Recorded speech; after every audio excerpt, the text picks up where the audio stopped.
India سے اس شکست کا بدلہ ضرور لے گی۔ اللہ تعالیٰ ہماری ان امیدوں کو بار لائے اور ہمیں ہماری ٹیم کو کامیابی و کامرانی عطا فرمائے، آمین۔ دوسرا اہم موضوع اسرائیل اور فلسطین، اسرائیل اور حماس۔ حماس کو کچلنے کے لیے اسرائیل نے 24 آورز کی جو ڈیڈ لائن دی تھی کہ فلسطینی جو ہیں وہ غزہ سے نکل جائیں 24 گھنٹے کے اندر اندر، ورنہ اس کے بعد ہوائی حملوں کے ساتھ ساتھ سمندری راستوں اور زمینی جنگ بھی شروع کر دی جائے گی اور فلسطینیوں کو تباہ و برباد اور نیست و نابود کر دیا جائے گا، اس پر کسی حد تک اسرائیل نے عمل کیا ہے۔ اور لیکن اس میں انہوں نے یہ بھی کیا ہے کہ انہوں نے جب یہ کہا تھا کہ فلسطینیوں کو غزہ سے، شمالی غزہ سے نکلنے کے لیے 2 جو بڑی سڑکیں ہیں ان پر جانے کے لیے کسی قسم کی رکاوٹ کا سامنا نہیں کرنا پڑے گا، مگر حسب معمول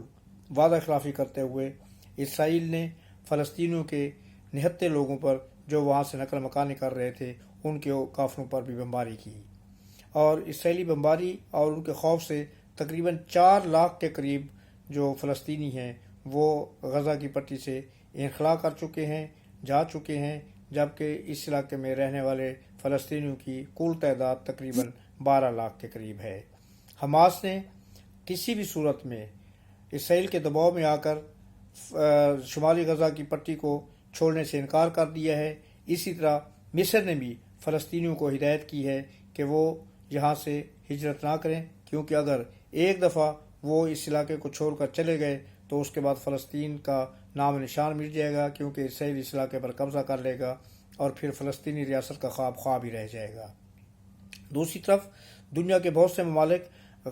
اسرائیل اور حماس کے درمیان جنگ بندی کے لیے کوشاں ہو گئے ہیں، ان میں امریکہ بھی شامل ہے۔ لیکن امریکہ کی اس کوشش کا ذکر کرنے سے پہلے میں ذکر کروں گا شہزادہ محمد بن سلمان کا، کہ جس نے 2 ٹوک فیصلہ کیا اور انہوں نے 2 ٹوک انداز میں فلسطین کے مقابلے اسرائیل کے مقابلے میں فلسطینیوں کو ترجیح دی، اور جو اسرائیل اور سعودی عربیہ کے درمیان بات چیت ہو رہی تھی، امن کی پیشکش کی گئی تھی، ایک دوسرے کے تعلقات ایک دوسرے کے ساتھ بحال کرنے کی کوششیں کی جا رہی تھیں، اور یہ توقعات تھیں کہ بہت جلد شاید ان کے سفارتی تعلقات بحال ہو جائیں گے اور ان کے درمیان پیس کا کوئی پیکٹ جو ہے نا وہ سائن ہو جائے گا۔ سعودی عرب نے اس سے انکار کر دیا ہے اور یکساں طور پر امن کی وہ تجاویز مسترد کر دی ہیں جو امریکہ کے تعاون سے اسرائیل اور سعودیہ کے درمیان میں امن کرانے کی کوششوں کے طور پر جاری تھی۔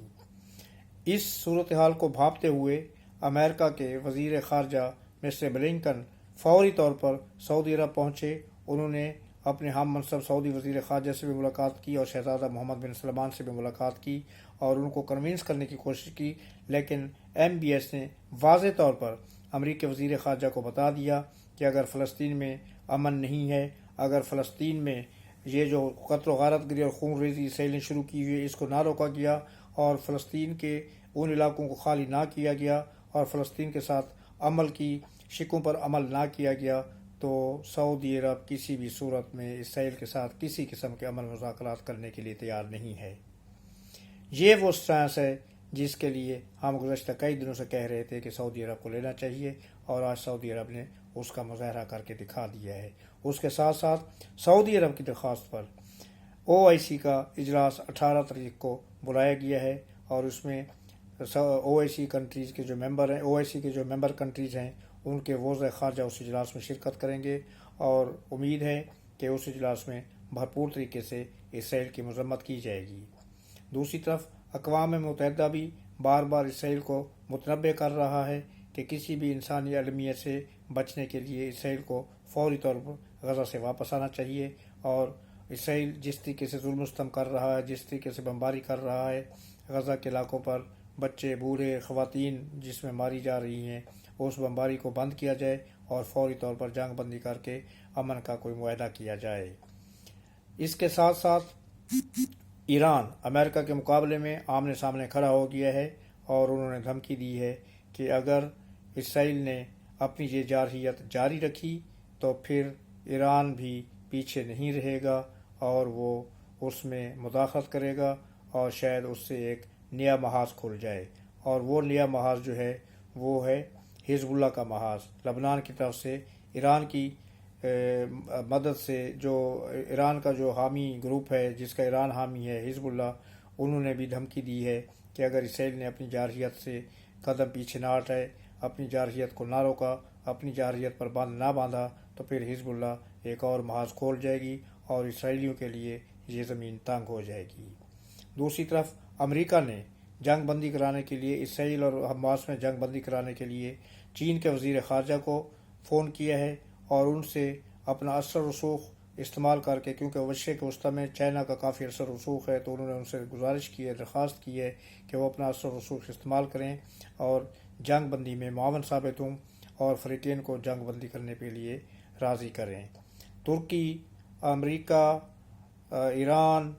سعودی عربیہ، UAE اور تقریباً تمام مسلم ممالک اس وقت کوشش میں ہیں کہ کسی طرح بھی ان دونوں فریقین کے درمیان جنگ بند کرا دی جائے اور جو بے گناہوں کی جانوں کا ضیاع ہو رہا ہے اور جو خون بہا جا رہا ہے اس کو روکا جائے۔ اسی طرح روس نے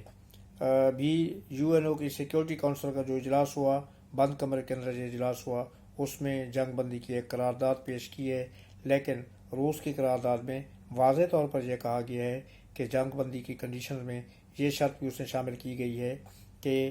اسرائیل نے فلسطین کے جن علاقوں پر قبضہ کیا ہوا ہے اور فلسطین کی جو آزاد ریاست کی راہ میں اسرائیل رکاوٹ بنا ہوا ہے، اس آزاد ریاست کو قائم کیا جائے اور فلسطین کی آزاد ریاست کا صدر مقام شمالی یروشلم ہو، جس کا پہلے اقوام متحدہ کی کئی قراردادوں میں مطالبہ کیا گیا اور یہ قراردادیں پہلے اڈاپٹ کی جا چکی ہیں۔ اب امید ہے کہ اتنی زیادہ کوششوں کے بعد شاید جنگ بندی کی کوئی صورت نکل آئے، لیکن اسرائیل کی ہٹ دھرمی سے پھر بھی ہم یہ توقع رکھتے ہیں کہ شاید وہ ہر قسم کی جو دباؤ ہے اس کے اوپر پڑ رہا ہے دنیا بھر سے، چاہے وہ اقوام متحدہ کی طرف سے ہو، چاہے وہ دوسرے بین الاقوامی کنٹریز کی طرف سے ہو، اس دباؤ کو شاید وہ کسی بھی صورت میں خاطر خواہ اپنے اس کے لیے قبول نہ کرے اور اس سے جو ہے نا دباؤ کو انکار کرتے ہوئے، اس دباؤ کو ریجیکٹ کرتے ہوئے جو ہے وہ اپنی جارحیت جاری رکھے گا، اور اگر اس نے اپنی جارحیت اسی طرح جاری رکھی تو پھر یہ جنگ ایک بہت ہی لمبی اور بھیانک جنگ کی صورت اختیار کر جائے گی، جس میں دنیا کے کئی ممالک اور مشرق وسطی کا خطہ خاص طور پر بہت ہی شدید طور پر متاثر ہوگا۔ اس جنگ سے نہ صرف یہ کہ بین الاقوامی مالیاتی اداروں پر بھی بوجھ پڑے گا، بلکہ ابھی سے آثار آنا شروع ہو گئے ہیں کہ تیل کی قیمتیں جو گزشتہ چند دنوں سے مسلسل کمی کی طرف جا رہی تھیں، اب ان کا